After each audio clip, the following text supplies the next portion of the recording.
วัสนามารอตลาดอีกแล้วปลาลุงเอ้ยมาลงไหมลงมาสบายดีเด้อปลาลุงดีทุกท่านปลาลุงปะนี่รถกันเนอะนี่รถกันนะรถกัน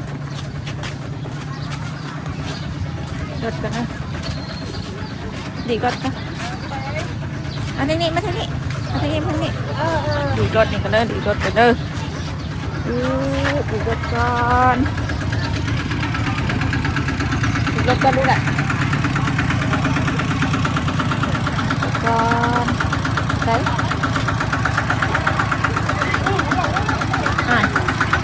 เอ้าทางนั้นก็รถสั้นๆนี่ก็แอบกันโอเคให้รถไปก่อนผมให้รถไล่ครับทางนั้นก็รถไทยอ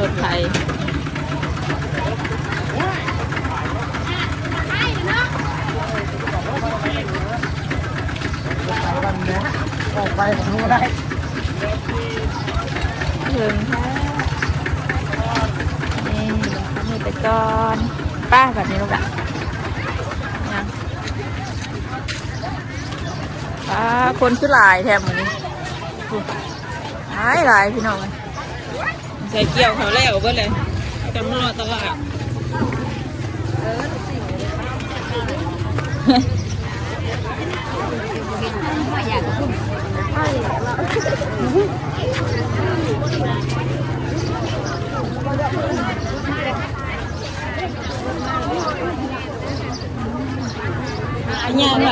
ย่าง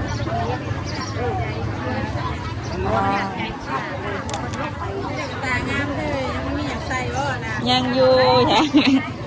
ไปลูกไปย่างปะลูกได้ย่างนะได้ยังได้บัตรชนะมันนี่นั่งตาจ้องทียังได้ดูข่อยบัตรนี่จะได้ยังจะได้ยังดูตาจ้องให้อยู่ให้ยายเอาเดี๋ยวแม่จัดการให้ปั๊บ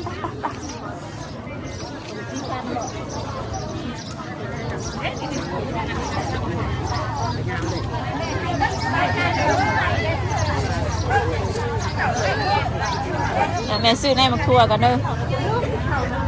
ใส่แนวไหนนี่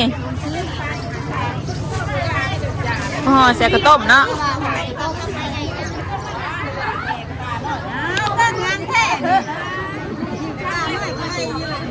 เลยเด้อแล้วว่าใส่ไหมนะไปใส่ไปยังมาใส่ก่อนยัง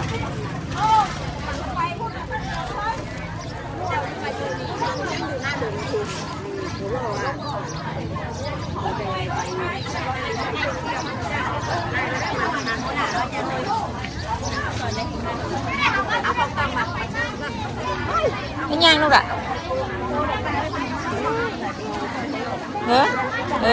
มาใส่แม่ใส่บ่มาแม่ถือไว้ใช่ไหมใส่ก่อนเดี๋ยวแม่สิถือ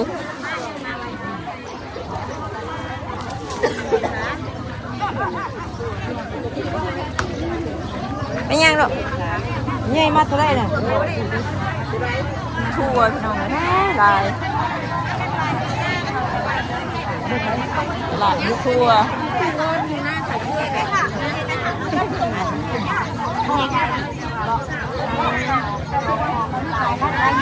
เมื่อไรแม่เมื่อกี้นอกแม่ข้าวมันทั้งเป็นเห็ดเยอะเห็ดข้าวมันใช้ย่างลูกไปคนใช้ไข่ดมตาตึงไม่ใช่ยาเข้าแต่มากดูโลกไก่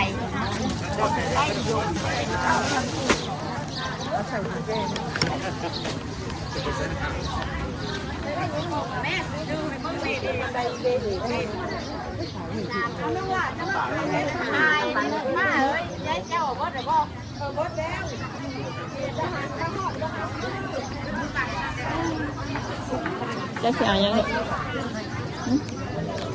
จะชื่ออย่างบ้านแม่ชื่ออย่าง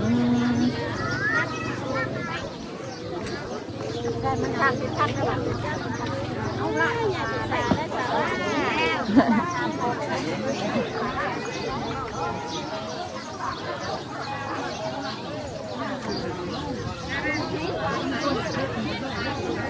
นี่กระตานะ โผล่มาลูกมาหาแม่มาหาอ้าวมาในมือใดดิเออเจ๊มาแต่กรุงเทพเมียนว่าอาทองนะแม่นว่าคือกันว่าอาทองนะแม่นว่าแม่เล่าเลยลูกเอาไปเรียกเอาไปกินไม่ได้เลยหากระมาเสืองามแท้นะหากระมา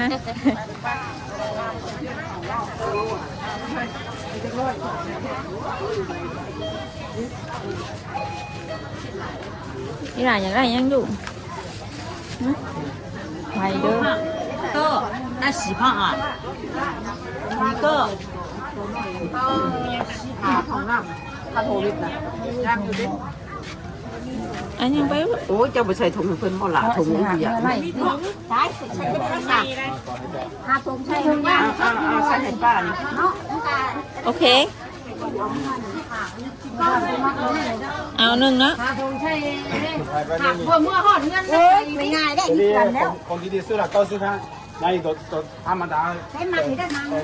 ที่ทางเป็นที่สุด90,000นะผู้เป็นอย่างนี้แหละจะเป็นเจ้าผมตะเก้าทองยางคาวขึ้นลมอยู่อยากไว้หรอ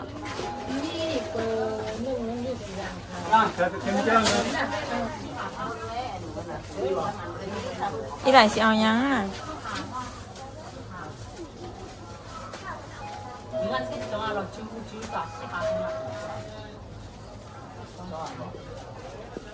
มาแล้วชื่อแต่ของดินมาแล้วลูกอะไป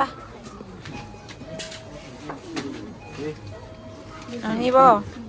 ลูก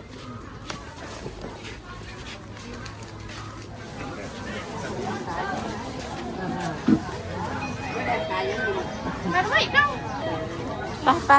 ซื้อกับข้าวไปไปยังตรงไหนยังเลาะมึงเอ้นาอยู่เอ้นาเห็นเอ้นาบ่เอ้นามาตลาดบ่มัดมือนะไม่จะใส่ท้องส่งอยู่เนี่ยใส่ท้องส่งถือแล้วจ้ะ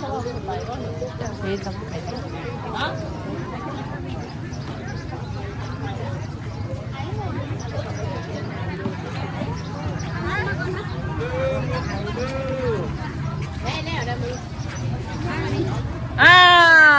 วมาตลาดบ่แล้วบ่เห็นบ่ว้าวแม่โปอยู่นี่อันนี้ที่นี่อันเขาเย็นตัวว่าเราเอามาทัวแค่มาให้มันน่าซื้ออยู่เมื่อกี้นี่ฮะนายห่อกระต้มเอาว่าลาดมาบอกเห็นรถมันซื้อผักสลัดมือยังไหนมือไหนมืออื่นกินที่ท่าหอแล้ว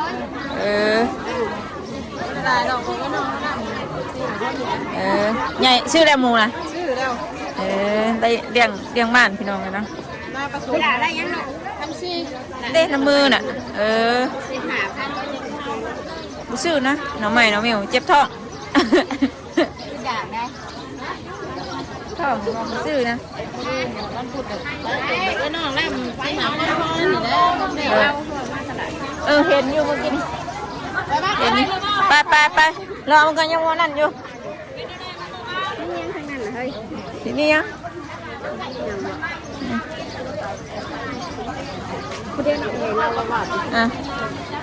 เบิ่งเฮ้ยกับสิเบิ่งแนมคือเสียนแล้วนี่แนมคือเสียนปีนี้บ่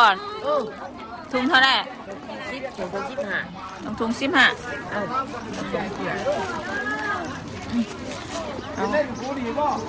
มาห่อก็ต้มกันอันนี้แกะคือนี่แล้วกันเมื่อแล้วมูนอันนี้มันน้อยอันดำเนาะฮะเอ้าเสียดอันดำมันเดือนกับกัดก็มันโบราณอันดำมาห่อก็ต้มต้มนะเฮ้ยเนาะ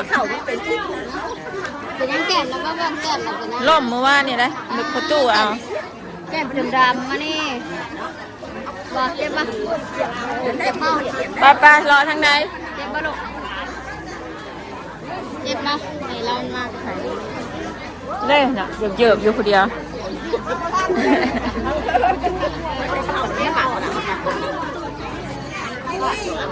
น่าเอาอันนี้น่าไปเห็นโต๊ะเรา อยู่ซะได้ไม่ได้อย่างแบบได้ลิ้นเลยจะมาครัวได้ คนคือหลายแทบหมดนี่เนาะ เ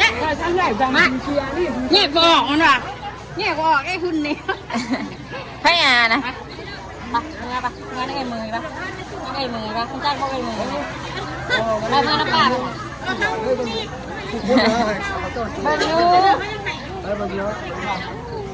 แม่นบ่คือกันดีว่าคือใจหุ่นดีว่า ไปย่างมาลูกไป ชื่อเราลีด เกือบล้นหน้าลูกเกือบล้นนะ ลีดนะ สู้มีตู้กี่ติ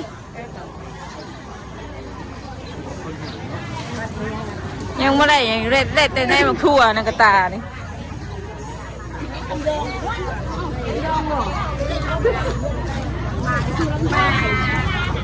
มากระเชื่อมย่องหมดใช่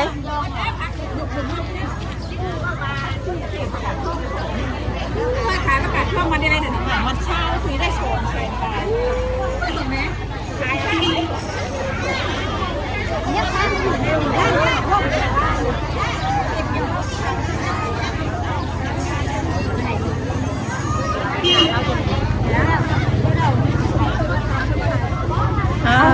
ยังลองนะ ไห้ดีได้ไห้ไปได้ ให้ค่ายังนะ ถ้าไห้ยังจงเงินมาเดี๋ยวไห้เบ้งไห้ถือเบ้แล้วก็จะได้เบ้เบ้วะบาท สาวไล่เอาให้งานนี่งานนี่ เราไห้บริการเลย ไม่ได้เอาไปได้ไม่เหมือน ไปแล้วไป ดีวะ เจ้าโบเบ้เนาะ เอาแม่อยู่ยังนั่น คอยให้หลายๆเขาเปลี่ยนน้ำลงคอย ทีนี้เราว่านี่นะ เอาเลย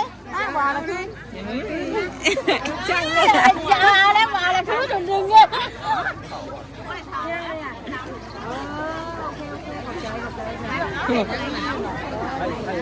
เป็นไห้ผอยดีทับเป็นไห้เจ้าดิบ่ให้โอ้ยจะเอาเงินนี่นะ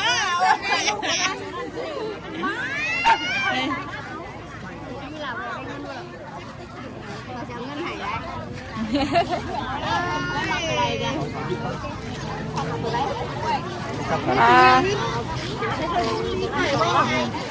ได้มาครัวไป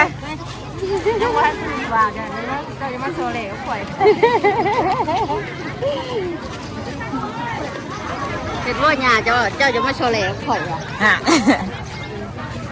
ซื้อกระปุ้นแทนนั่นกันกระปุ้นนะ หนักมาทัวร์เลย เดี๋ยวเอาก่อนเชียว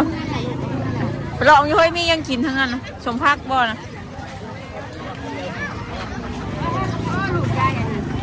กล้วยห่อข้าวต้ม ตีไผ่น่ะพี่หลังแค่ได้มึงตีนะ ลงรถเลย กินหลังใช่เลย หลังได้ทุกคนจะขาย กำนะเด้อนี่นะ กินตาชี้เทียนชี้ขาที่อังกระทะนั่งเลยน่าเปื่อยแล้วแบบนี้ จำเสียนั่นเปื่อย เพื่อนยังไงก็เป็น เขาซื้อมื้อนั้นกับบริษัท ก็แต่เป็นเบี้ยกับหวดปืนขาว ยังเขียวอยู่เลยซื้อได้ตลาดนั่น เนื้อล่างสะอาดจะเสียด้วย ถ้าจะไปฟังในหัวเน่าก็ได้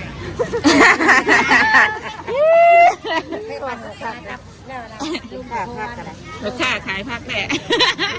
ไม่ไปฟันในหัวเน่าตีแอนดาเจ้าของเลยไปฟันในหัวเอาเมื่อ ตัวเองแล้ว เฮ้ย ถ้าให้มายันให้ตี สมพักเสียนบ่เลยนะ น้ำว่าจะน้ำมันเสร็จ ตาวาสนาเอาละขอบใจว่าขอบใจ หายเลย เรียน ขอบใจ เรียนไปตีได้บอกว่าเรียนได้แต่ล้านมาดิเรียน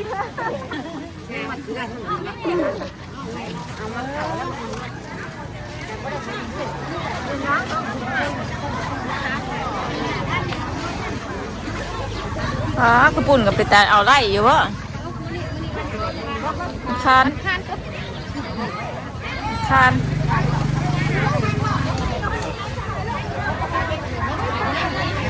ไปแต่เอาไล่อยู่วะนี่เนาะ ลูกหลานก็ได้ จะไปไล่วะมันนี่ติ มาเจออาอะไรย่างก็บ่ได้ หากับบ่ย่อมลืนบ่ มาเจออาย่างก็บ่ได้หลานก็ได้ให้นุ่มงั้นอามันหุ่นบ่ดี ปุ่นกับได้ใครที่ขนาด เอาไปเที่ยวไปย่างตัวลูกที่ละมันให้นุ่มเลี้ยงย่างดิเอาขึ้นมาพ่อแม่ย่างจะไม่มันสิไปน้ำจะกินเลือดเป๊ะกันว่ามันก็สั้นเลยมือหลงขึ้น